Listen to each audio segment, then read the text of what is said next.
This series will include information on errors in grammar, problem solving, self-monitoring, speech sound errors, and figurative language. Hey parents, don't go yet. There's more. Yes, if your child has autism, there are so many things that they're going to struggle with and face, and all you want to do is give them everything you can to succeed. All the tools, all the support.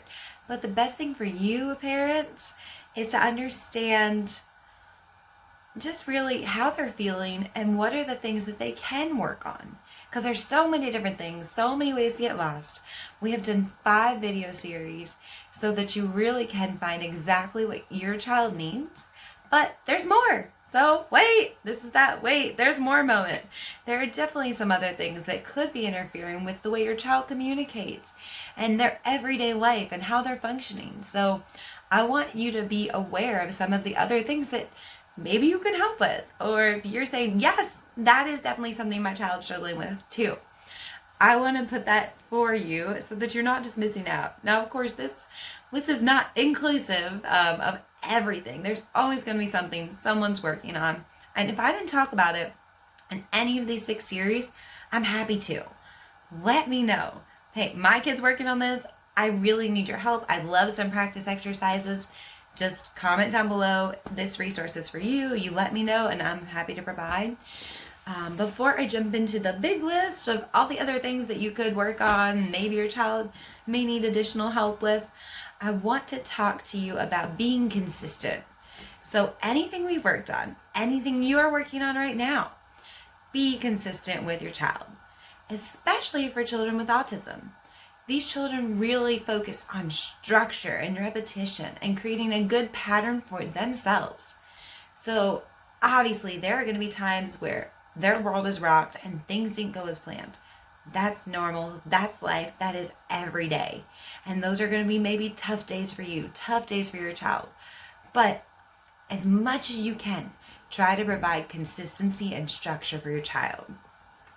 Now, the other thing I want to stress is to take the concepts that they're doing so great with, train other adults, train other caregivers, anyone in their life, whether it's their teacher, their youth group leader, their grandparents. Include them in working on how they can change to support the needs of your child. Your child wants to do well, wants to thrive, wants to succeed, and they can. But your child doesn't need to do all the work on their own. As adults, it is our job to help support the needs of that child.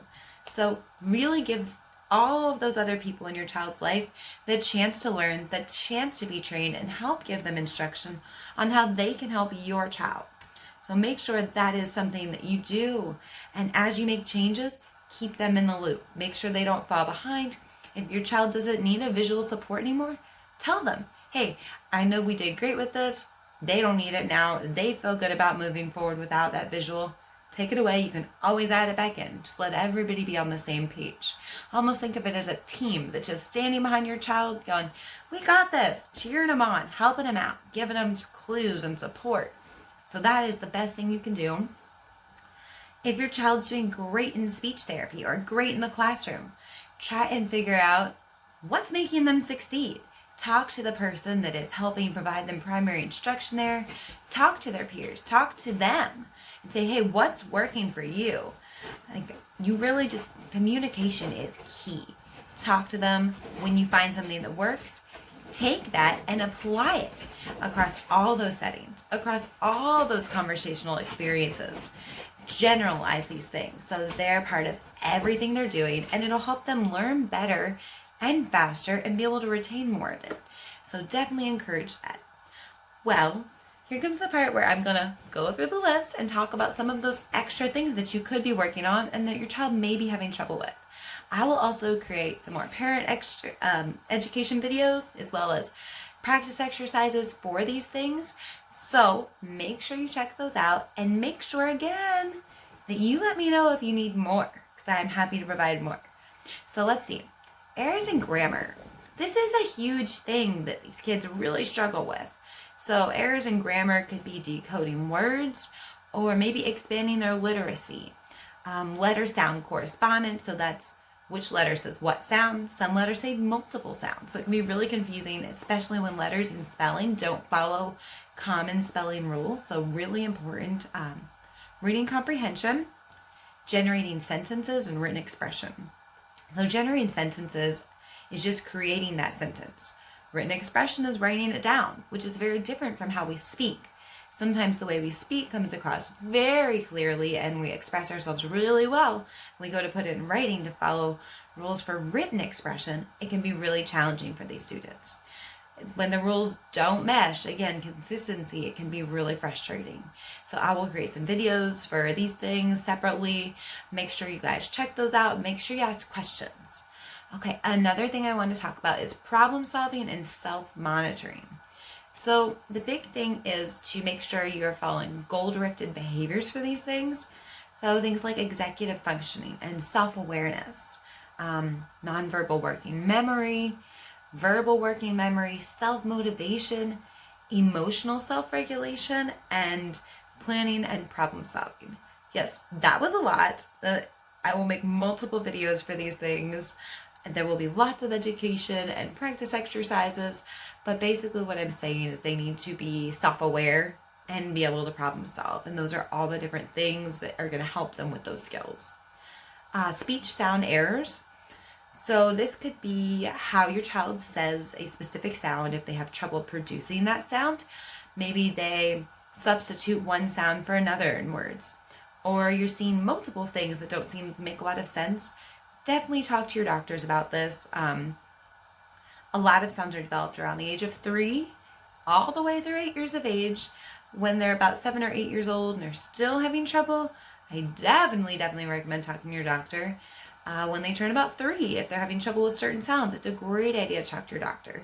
A speech language evaluation is the best thing if they're having trouble saying their sounds. They will teach them how to move their articulators, which are their lips, tongue, teeth. I personally have videos already for all these sounds, every sound, as well as sounds like CH, like ch and j sounds. Like they're all really different. I want you to check them out. SH, sh, not just videos for how to move their lip, tongues, and teeth. I have those, but also practice exercises with words and phrases and sentences and reading. So I really want you to and encourage you to check these out and ask questions because it can be really complicated. I mean, we literally work with kids all the time and there is not one method. The videos I've created are a common general way to teach somebody, but there are a lot of different ways. So if your child's still having trouble, please ask me. To find these videos, I'll put a link down below in this video. But I also encourage you to just look at my playlist. There is a playlist called Articulation Speech Sounds where you can find all of these videos. They're in alphabetical order.